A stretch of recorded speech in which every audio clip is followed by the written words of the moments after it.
Uyghur meselesi 16 fevralda o'xshash bir kunda Amerika va Kanada rahbarlarining kun tartibiga kelib, Xitoy bilan bo'lgan munosabatlarda bu masalani qanday hal qildiganligi haqidagi savollarga javob berdi.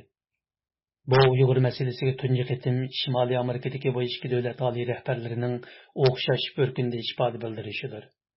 Prezident Bayden 16 fevral Xitoyni ogohlantirib, uning Uyg'ur kishilik huquq dafsandichiligi uchun bedel to'laydiganligini bildirgan. What about the Uyghurs? What about human rights abuses? We must speak up for human rights. It's who we are. We can't. My comment to him was, and I know Prezident Bayden yuqorqi so'zlarni New York shtatining Milwaukee shaharlik hukumat zalida so'z qilib, fuqarolarning savollariga javob berganda CNNning riyosatchisi Anderson Cooperning Bayden Xi Jinping bilan telefonda so'zlashganda Uyg'urlar masalasining qanday bo'lganligi haqidagi savoliga bergan javobida aytgan. Prezident Bayden o'zining Xi Jinping bilan 2 soat davomlashgan telefon suhbatida Uyg'urlar masalasini so'zlashganligini bildirib, agar siz Xitoy tarixini ozroq bilsangiz, Xitoyning birlikka kelolmagan chechalang'u vaqti, uning tashqi kuchlarning ziyonkashligiga uchragan vaqti. Shuna Xi Jinpingning yadroliq siyosati Xitoyda huquq markaziga yig'ilgan bir kontrol kuchi barpo qilishdir. You know, Chinese leaders, if you know anything about Chinese history, it has always been the time when China has been victimized by the outer world is when they... O o'zi qilayotgan ishlarga mushu nuqtadan qaror chiqargan. Men uningga Amerikaning qimmat qarashiga vakillik qilmagan har qanday prezident o'z o'rnida turolmaydi dedim. Shunga uning ideyasi uning Hong Kongda qilayotganlarga, Xitoyning G'arbiy tog'liq rayonidagi Uyg'urlarga qilayotganlarga, Tayvan masalasidagi bir davlat prinsipini zo'rlashiga qarshi so'zlamaslikdir degan. And he uses his rationale for the things he does based on that. I point out to him, no American president can be sustained as a president if he doesn't reflect the values of the United States.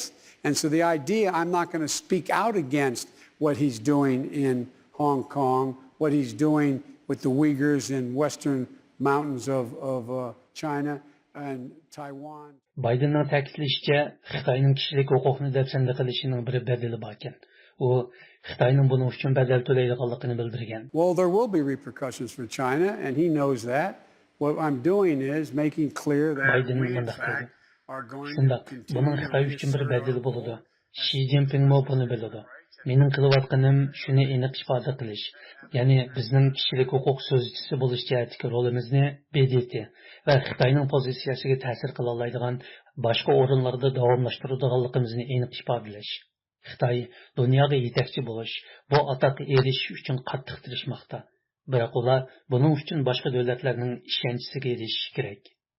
Shu kuni Kanada bosh ministri Justin Trudeau Uyg'urlar masalasi haqida to'xtalib, Xitoyning Uyg'urlarga tutgan muomalasini irqiy qirg'inchilikda bekitmaslik, Xitoyning qishliq olimpik musobaqasini boshqa davlatga yo'tkamaslik masalalariga pozitsiya bildirgan. Trudeau'ning 16 fevral Kanada taratqullariga ta'kidlashicha, Uyg'urlarning egri dafsandichilik uchrayotganligida shak bo'lmasa-mu, biroq buni irqiy qirg'inchilik deyish uchun astoydil tekshirishga to'g'ri keladi ekan. First of all, on determinations of genocide, the principles of international law and the international community in general, I think rightly, takes very, very seriously Bu xalqaro qonun prinsipi xalqaro jamiyatning irqiy qirg'inchilikni bekitishga intoyin ehtiyot bilan qarashini to'g'ri deb qaraydi. Bu so'zni ishlatganda uning yo'lliq bo'lishi va muayyanlashishining aniq ham muvofiq bo'lishiga kafolatlik qilib, buningki irqiy qirg'inchiliklarni ojizlashtirib qo'ymaslik kerak. Bu so'zning salmoqi intoyin og'ir. Biz Uyg'urlar masalasida bu nuqtaga diqqat qilishimiz lozim degan. Is certainly something that we should be looking at in the case of the Uyghurs. And I know the international community is looking very carefully at that, and we are certainly among them, and we will not hesitate from being part of the determinations.